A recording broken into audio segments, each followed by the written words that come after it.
Hi hello, എല്ലാവർക്കും നമസ്കാരം. ഇന്ന് എനിക്ക് കുറച്ച് കുട്ടി കുട്ടി പർച്ചേസുകളൊക്കെ ഉണ്ടായിരുന്നു.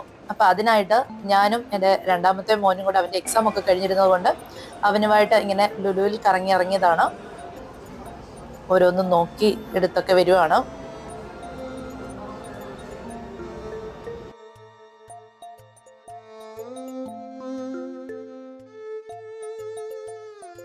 എൻ്റെ കയ്യില് കുറച്ച് നാളായിട്ടിരുന്ന ഒരു മെറ്റീരിയൽ ഉണ്ടായിരുന്നു. അപ്പൊ അതിന് ചുരിദാറിന് യോക്കിന് വെക്കാനുള്ള മെറ്റീരിയലും അതുപോലെ ലൈനിങ് മെറ്റീരിയലും ഒക്കെ എടുക്കാനായിട്ട് ലുലു സെലിബ്രേറ്റിലേക്ക് വന്നതാണ് ആദ്യം.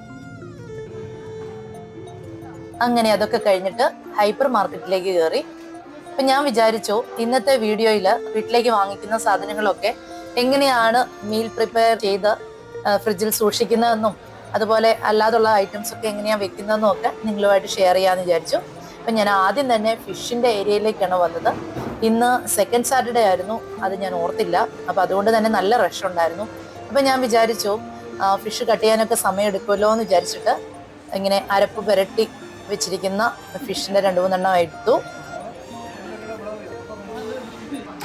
അത് കഴിഞ്ഞ് മീറ്റിന്റെ സെക്ഷനിലേക്ക് വന്നു. അവിടെ ബോൺമാരോ ഉണ്ടാക്കാനായിട്ട് മോന് മട്ടന്റെ പീസസ് വേണമെന്ന് പറഞ്ഞതിന് അങ്ങനെ അതൊക്കെ എടുത്തു. പിന്നെ ഇവിടെ വരുമ്പോഴത്തേക്കാണ് നമുക്ക് ചിക്കൻ്റെ നമുക്ക് ഇഷ്ടമുള്ള പാർട്സ് സെപ്പറേറ്റ് ആയിട്ട് വാങ്ങിക്കാൻ പറ്റുമല്ലോ. അങ്ങനെ അതിൻ്റെ ഓരോ പാർട്സ് ഒക്കെ എടുത്തു, മീറ്റും മട്ടനും ഒക്കെ എടുത്തു. അങ്ങനെ അതിനുശേഷം ബാലൻസ് പർച്ചേസ് ഒക്കെ നടത്തുന്നതാണ് ഈ വീഡിയോ.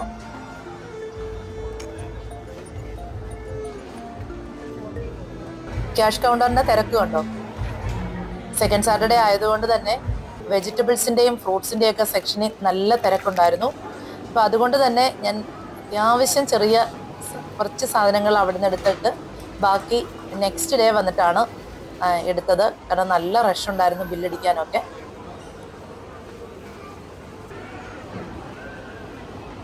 വാലന്റൈൻസ് ഡേ ആയിരുന്നു അന്ന്. ഇത് കണ്ടോ, ക്യാബേജും ബീട്രൂട്ടും കൊണ്ടാണ് ഇത് ഡിസൈൻ ചെയ്ത് വെച്ചിരുന്നത്. അപ്പൊ അത് കണ്ടപ്പോൾ എനിക്ക് ഒത്തിരി ഇഷ്ടപ്പെട്ടു. ഞാനിങ്ങനെ കുറെ നേരം നോക്കി നിന്നു.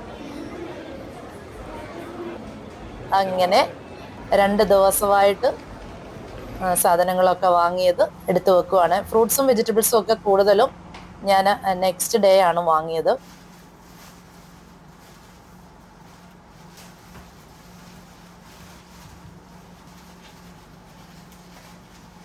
ഇനി ഇതെല്ലാം നമുക്ക് കട്ട് ചെയ്തും അതുപോലെ പുറത്ത് വെക്കേണ്ട പഴുക്കാനായിട്ടൊക്കെ വെക്കേണ്ട ഫ്രൂട്ട്സ് ഒക്കെ ആണെങ്കിൽ അത് പുറത്ത് വെക്കുകയും ഒക്കെ ചെയ്യണം. അപ്പൊ അതിനായിട്ട് ഞാൻ ഇങ്ങനെ സെപ്പറേറ്റ് ചെയ്തുകൊണ്ടിരിക്കുവാണ്.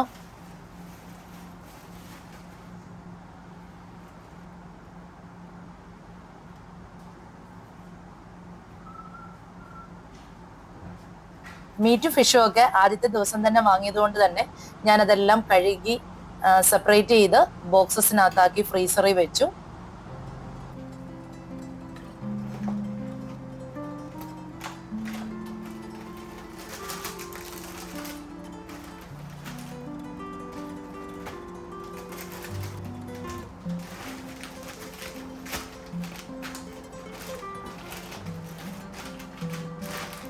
ഇനി ഇതെല്ലാം ഓരോ ബാസ്ക്കറ്റ്സിനകത്താക്കി സെപ്പറേറ്റ് ചെയ്ത് വെക്കുകയാണ്.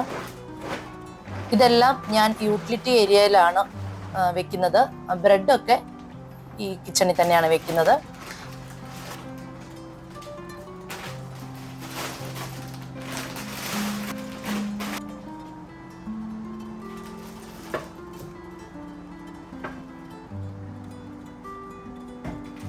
ഇനി ഫ്രിഡ്ജിലേക്ക് വെക്കാനുള്ള ഐറ്റംസ് ഒക്കെയാണ്. ഫ്രിഡ്ജിലേക്കും ഫ്രീസറിലേക്കും ഒക്കെ വെക്കാനുള്ള ഐറ്റംസ് ആണ്. പനീർ, അതുപോലെ തന്നെ പോപ്കോണ്, സോസേജ്, ജ്യൂസ്, പാല്. അപ്പം ഞാൻ ലുലുവിൽ പോകുമ്പോഴത്തേക്ക് എപ്പോഴും ഇതുപോലെ സിപ്പപ്പ് എനിക്കും മക്കൾക്കും ഭയങ്കര ഇഷ്ടമാണ്. അപ്പം ഇത് സിപ്ലോക്ക് ബാഗിനകത്താക്കി വെക്കുകയാണ്. ഇത് നമ്മുടെ സമോസ ഷീറ്റാണ്. അതുപോലെ തന്നെ പിസ്സയ്ക്കൊക്കെ ഉപയോഗിക്കുന്ന ചീസ്, ജ്യൂസ്, പുഡിങ്, മിൽക്ക്, ഇതെല്ലാം കൈയോടെ തന്നെ ഫ്രിഡ്ജിലേക്ക് വെച്ചു. അവക്കാഡോ അത്യാവശ്യം നന്നായിട്ട് പഴുത്തതായിരുന്നു, അതുകൊണ്ട് തന്നെ ഫ്രിഡ്ജിലേക്ക് വെച്ചു. അല്ലെങ്കിൽ ഞാൻ പുറത്താണ് വെക്കുന്നത്. ഇതൊക്കെ ലാസ്റ്റ് ഡേ മേടിച്ചതായിരുന്നു.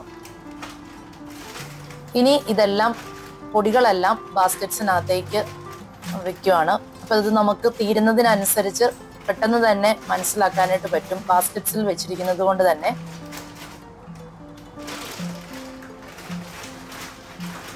സ്നാക്സും അതുപോലെ തന്നെ പൊടികളും ഒക്കെ സെപ്പറേറ്റ് ബോക്സസിനകത്താക്കിയാണ് വെച്ചിരിക്കുന്നത്. ഇത് ഒലിവ് ഓയിലും ഗീയും ഒക്കെയാണ്. അത് സ്പൈസ് പുള്ളൗട്ടിലാണ് വെച്ചിരിക്കുന്നത് ഞാൻ. ഇനി വെജിറ്റബിൾസും ഫ്രൂട്ട്സും ഒക്കെ നമുക്ക് സെപ്പറേറ്റ് ചെയ്യാൻ പോവാണ്. ഇപ്പൊ ഫസ്റ്റ് ഡേ വന്നപ്പോഴത്തേക്ക് ഇതുപോലെ കുക്കുംബർ സാലഡിനുള്ളതും അതുപോലെ ബീൻസും ഒക്കെ ഞാനിങ്ങനെ അരിഞ്ഞു വെച്ചിരുന്നു, വെളുത്തുള്ളി പീൽ ചെയ്ത്. ഇത് അനാറാണ്, അത് പൊളിച്ചു വെച്ചിരുന്നു. സാമ്പാറിന്റെ കഷ്ണങ്ങളാണിത്. ഇത് ഞാൻ കുറച്ച് പച്ചമുളക്, അതുപോലെ കുക്കുംബർ, ബീട്രൂട്ട്, ക്യാരറ്റ് ഒക്കെ ഇങ്ങനെ ചെറിയ ക്യൂബ്സ് ആക്കിയൊക്കെ വെച്ചിട്ടുണ്ടായിരുന്നു. ചെറിയ ഉള്ളി, വെളുത്തുള്ളി. അപ്പൊ നമുക്ക് പെട്ടെന്നുള്ള ആവശ്യത്തിനൊക്കെ ഉപയോഗിക്കാനായിട്ട് ഈ ബോക്സ് എടുത്താൽ മതി. വെള്ളരിക്ക മോരുകറിക്കുള്ളത്, അതുപോലെ ഗ്രേപ്സ് വാഷ് ചെയ്ത്. കോവയ്ക്കൊക്കെ ആ സമയത്തെ ഞാനിങ്ങനെ അരിഞ്ഞു വെക്കത്തുള്ളൂ.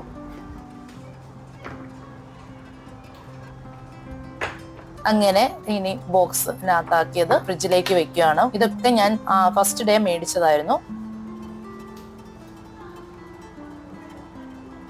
അന്നേരം തന്നെ ഞാൻ ഇതുപോലെ ജിഞ്ചർ ചോപ്പ് ചെയ്തിട്ട് ഇങ്ങനെ ഐസ് ട്രേയിൽ വെച്ചിരുന്നു. അപ്പൊ അത് ഞാൻ ഇതുപോലെ ബോട്ടിലിനകത്താക്കി ഫ്രീസറിലേക്ക് തന്നെ വെക്കുകയാണ്. ഇതൊക്കെയായിരുന്നു ഞാൻ ഫസ്റ്റ് ഡേ മേടിച്ച് സെപ്പറേറ്റ് ചെയ്തിരുന്ന മീറ്റും ഫിഷും ഒക്കെ വെച്ചിരുന്നത്.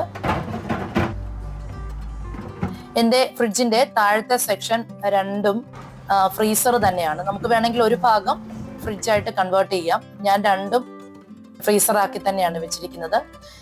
ഇത് ഗ്രീൻ പീസ് ആണ്. ഗ്രീൻ പീസിന്റെ ഫ്രഷ് വരുന്ന ഒരു ടൈമാണ്, അതിന്റെ സീസൺ ആയിരുന്നു. അപ്പം അതുകൊണ്ട് തന്നെ ഞാൻ ഇത് വാങ്ങിയിട്ട് ഇത് പൊളിച്ചിട്ട് സിപ്ലോക്ക് ബാഗിനകത്താക്കി ഫ്രീസറിൽ ഞാൻ സൂക്ഷിച്ചു വെക്കും. അതാകുമ്പോൾ നമുക്ക് പുലാവ് ഉണ്ടാക്കാനോ അല്ലെങ്കിൽ പനീർ മട്ടർ മസാലയൊക്കെ ഉണ്ടാക്കുമ്പോൾ ഇത് ഉപയോഗിക്കാം.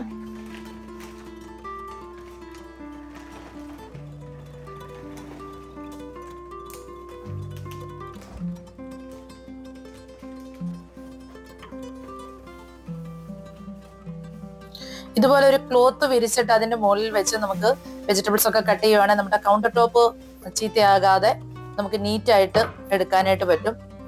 പേപ്പറോ അല്ലെങ്കിൽ പ്ലാസ്റ്റിക് കവറോ എന്ത് വേണേലും ഇതുപോലെ വിരിച്ചിട്ടിട്ട് ചെയ്യുവാണെങ്കിൽ നമുക്ക് കൗണ്ടർ ടോപ്പ് ക്ലിയർ ആയിട്ട് തന്നെ ഇരിക്കും, പണി കുറഞ്ഞിരിക്കും.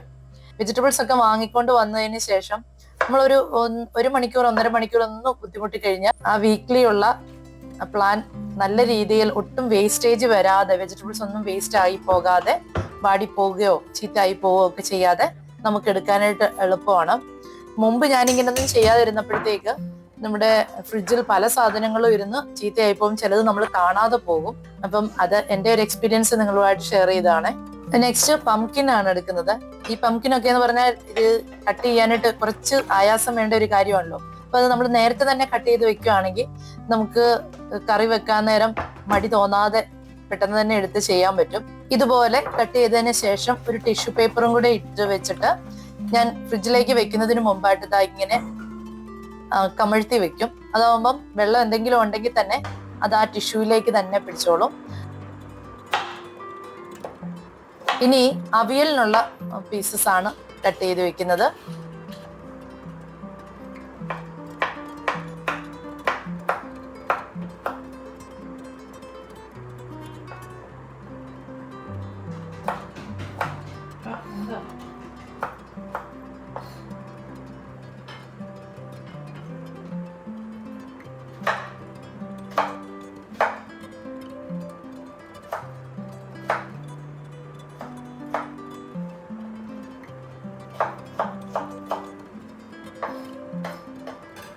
ഈ പച്ചക്കായ കട്ട് ചെയ്ത് വെച്ചാൽ പെട്ടെന്ന് കറുത്തു പോകുമല്ലോ.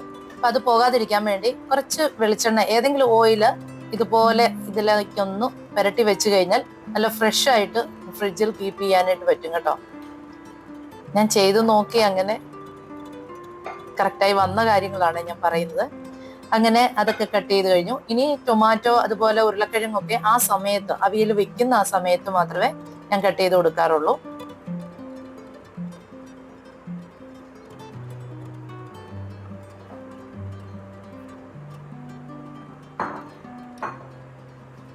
അങ്ങനെ ബാക്കി വന്ന ബീൻസും കാര്യങ്ങളും ഒക്കെ ആയിട്ട് അവിയൽ കട്ട് ചെയ്ത് കഴിഞ്ഞു. ഗ്രീൻ ചില്ലി ഒക്കെ ഇതുപോലെ ബോക്സിനകത്താക്കി ഞാൻ വെക്കുകയാണ് ചെയ്യുന്നത്.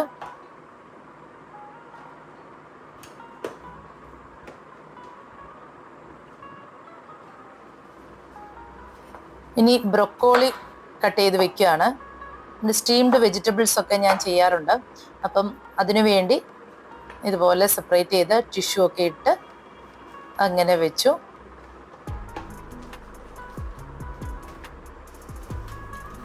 ഇനി ലെറ്റ്യൂസ് ക്ലീൻ ചെയ്തെടുക്കുവാണ്. അപ്പം ലെറ്റ്യൂസിൻ്റെ ഇലയൊക്കെ പെട്ടെന്ന് തന്നെ ചീത്തയായി പോകാതിരിക്കാൻ വേണ്ടി ഞാൻ ഇതേപോലെ വാഷ് ചെയ്ത് ഡ്രെയിൻ ചെയ്യാൻ വെച്ചതിന് ശേഷം ഞാൻ ബോട്ടിലിനകത്താക്കി വെക്കാറുണ്ട്. ഇത് മസ്ക് മെലൺ ആണ്. ഇതൊക്കെ നമ്മൾ കട്ട് ചെയ്ത് വെക്കുവാണെങ്കിൽ മക്കൾ പെട്ടെന്ന് തന്നെ കഴിച്ചോളും. അതല്ല കട്ട് ചെയ്യാനായിട്ട് വെയിറ്റ് ചെയ്യുവാണെങ്കിൽ അല്ലെങ്കിൽ കട്ട് ചെയ്തിട്ടില്ല എന്നുണ്ടെങ്കിൽ അവരത് തുറന്ന് നോക്കും, പിന്നെയും ഫ്രിഡ്ജ് അടച്ചങ്ങ് പോകും കട്ട് ചെയ്യാൻ കഴിയാതെ. ഇത് ക്യാപ്സിക്കം ഇനി കട്ട് ചെയ്ത് വെക്കുവാണ്. ഈ ക്യാപ്സിക്കം ഞാൻ കട്ട് ചെയ്തതിന് ശേഷം സിപ്ലോക്ക് ബാഗിനകത്താക്കി ഫ്രീസറിൽ ഞാൻ വെക്കും. ഇത് പെട്ടെന്ന് ചീത്തയായി പോവുകയും ചെയ്യും, അതുപോലെ തന്നെ കുറച്ച് പ്രൈസും ഉണ്ടല്ലോ. അപ്പം ഞാൻ എന്ത് ചെയ്യും എന്ന് പറഞ്ഞാൽ ചീത്തയായി പോകത്തുമില്ല. ഒരാഴ്ചത്തേക്കുള്ള ഇതുപോലെ ക്യാപ്സിക്കം മേടിച്ചിട്ട് കട്ട് ചെയ്ത് സിപ്ലോക്ക് ബാഗിൽ വെക്കുകയാണെങ്കിൽ നമുക്ക് ആ ഒരാഴ്ച കുക്ക് ചെയ്യുമ്പോഴത്തേക്ക് എടുത്ത് ഉപയോഗിക്കാം. അതുപോലെ ലെറ്റ്യൂസ് ഇത് കണ്ടോ, ഞാനിങ്ങനെ അല്പം വെള്ളം ഒഴിച്ച ഒരു ബോട്ടിലേക്ക് ഇറക്കി വെക്കും. അതുപോലെ അരി, ഉഴുന്ന്, കടല, വൻപയർ ഒക്കെ ഞാൻ ഇതുപോലെ സോക്ക് ചെയ്യാൻ വെച്ചു. സോക്ക് ചെയ്തതിന് ശേഷം ബോട്ടിലിനകത്താക്കി ഫ്രിഡ്ജിനകത്ത് വെക്കുകയാണ് ചെയ്യുന്നത്. അരി, ഉഴുന്നും ദോശയ്ക്ക് ഇഡലിക്കും ഒക്കെ ആയിട്ട് അരച്ചു വെക്കും. ഇന്നത്തെ മീൽ പ്രിപ്പറേഷനും ഒക്കെ കഴിഞ്ഞു. ഇതിപ്പോൾ 2 ആഴ്ചത്തേക്കുള്ള ഐറ്റംസ് എല്ലാം ഞാൻ ഫ്രിഡ്ജിൽ റെഡിയാക്കി വെച്ചു.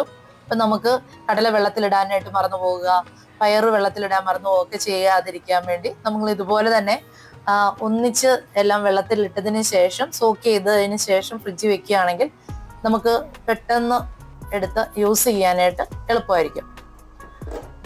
അപ്പോൾ ഇന്നത്തെ വീഡിയോ ഇത്രയേ ഉള്ളൂ. ഇനി എനിക്ക് കുറച്ച് പണിയൊക്കെ ഉണ്ട്. കുറച്ച് ബാത്റൂം ഡോർ മാറ്റ്സ് ഒക്കെ എടുത്ത് ഒന്ന് വാഷ് ചെയ്യാനിടണം. അപ്പം നിങ്ങളുടെ കാര്യങ്ങളൊക്കെ നടക്കട്ടെ.